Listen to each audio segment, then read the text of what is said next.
نظام مختلف يا كاوركات. النظام يا بهايم، كلمه من كلام الاسطوره الحيه برايز، مش برايز ده جون انطوي لاعب غاني بيلعب في نادي الاسماعيلي ومركزه مهاجم، وساعات ما بياخدش باله من الفيسبوك بتاعه شويه لظروف خاصه، واحتمال ان يكون في اطفال بيشاهدونا النهارده مش هينفع نقول لكم ليه جون انطوي ما بياخدش باله من الفيسبوك بتاعه. جون هو اجدد لعيب في سلسله المهاجمين الافارقه في الاسماعيلي اللي ما بعد جون اوتاكا طبعا من اللاعبين المميزين جدا. يعتبر جون انطوي من احسن الناس اللي بتبدا الموسم في مصر. بدا الموسم اللي فات بتالق واهداف كتيره والموسم اتلغى، وبدا الموسم ده بتالق واهداف كتيره برضه والموسم اتلغى. You say it don't get cold in CP, but niggas it's been snowing. Even though some might disagree when business is still slowing. Even if we subject to change, come about them diamonds and rings, even all them dollars and change. Nigga, we homegrown. And to those that couldn't take the pressure, nigga, they long gone. من فترة ما من الزمن اكتسب جون انطوي دوكو الغاني اسم برايز. برايز للي ما يعرفوش هو شخصية ظهرت في فيلم ثقافي. تقدروا تقولوا كده ان هي اللي بتحط التشكيل. عارف الجوهر بتاع الكوره؟ اهو برايز ده الجوهر بتاع الثقافي. طب ما تخليه يحطني في التشكيل. ليه جون انطوي اكتسب الاسم ده؟ بسيطه اقول لك، عشان هو زيي وزيك وزي الناس اللي ورا الكاميرا دي داس على ابلكيشن على الفيسبوك. ايوه زي ابلكيشن اذكار اللي الحاج عرفك بيه في البيت.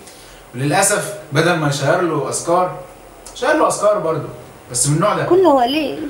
وطبعا كل الناس اللي على الفيسبوك شافت كله قليل، والواد يا عيني لا اتفرج ولا شير ولا حتى عمل كومنت على اي فيديو من الفيديوهات دي، وكان مصيره ان فضحته تبقى بجلاجل. تسالني ليه الموضوع انتشر وشعل في الشارع الاسماعيلاوي بالشكل ده؟ اقول لك عشان مشاكل انتقال جون انطوي للاسماعيلي، وكمان مشاكل دريمز الغاني والكلام ده اللي كان قبل الموسم ده اللي خلاه ما يحضرش فتره الاعداد لغايه شويه كده في اخرها. الكلام ده كله خلى الاشاعه تكبر وتكبر وتكبر لدرجه ان الاسبوع اللي فات وانا ماشي في الشارع سمعت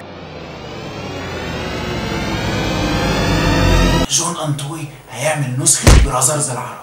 يعني باختصار جون انطوي في الملعب وفي التدريب وهو نفسه شخصيا بس في عيون جماهير الاسماعيلي وبالذات الجماهير اللي معبيه منه من ساعه الانتقالات واللاعب لا اتفرج ولا شير ولا حتى نعرف عنده نت سرعته كام. كل الموضوع ان اللاعب من غير حتى ما يفتح الفيسبوك اتفشخ. السلام. بس طبعا دي مش غلطه جون انطوي لوحده، لا كمان دي غلطه الاداره اللي سايبه اللعيبه كل واحد عنده فيسبوك وبيتكلم عليه وبيشيت وبيرد على الناس حتى ليله الماتشات في المعسكر، ولا كاننا عندنا جهاز اعلامي المفروض ان هو ينظم كل الحوارات دي، واي تصريح من اللعيب يخص النادي او حتى يخص حياته الشخصيه او ممكن يضر بسمعته او سمعه النادي المفروض ما يطلعش كده. انا بكلم مين اساسا؟ انت فاكر نفسك بتلعب في مركز شباب ليفربول؟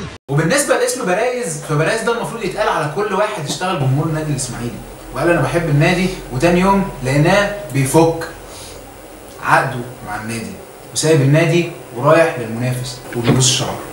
وضرب الجزاء للنادي الاهلي وعبد الله السعيد عبد الله السعيد وحالق دقنه وكله تمام، وبقول لكم مش ممكن عبد الله السعيد يضيع. اهو دول بقى اللي يتقال عليهم بجد برايز. وبكده جون انطوي انضم لكل من حمدي الوزير وجون تيري، والحمد لله يا رب بقى عندنا نسخه مصريه من جون تيري. الكوره لونها اصفر، برنامج من تقديمي انا ميرو وناس كتيره فحت ورا الكاميرا، هنتكلم في كل القضايا اللي تخص اسماعيلي وكل القضايا اللي لونها اصفر. استنونا، اعملوا بلايك، اعملوا سبسكرايب، وشيروا الحلقه دي في كل حته. انتظرونا قريب جدا، شكرا.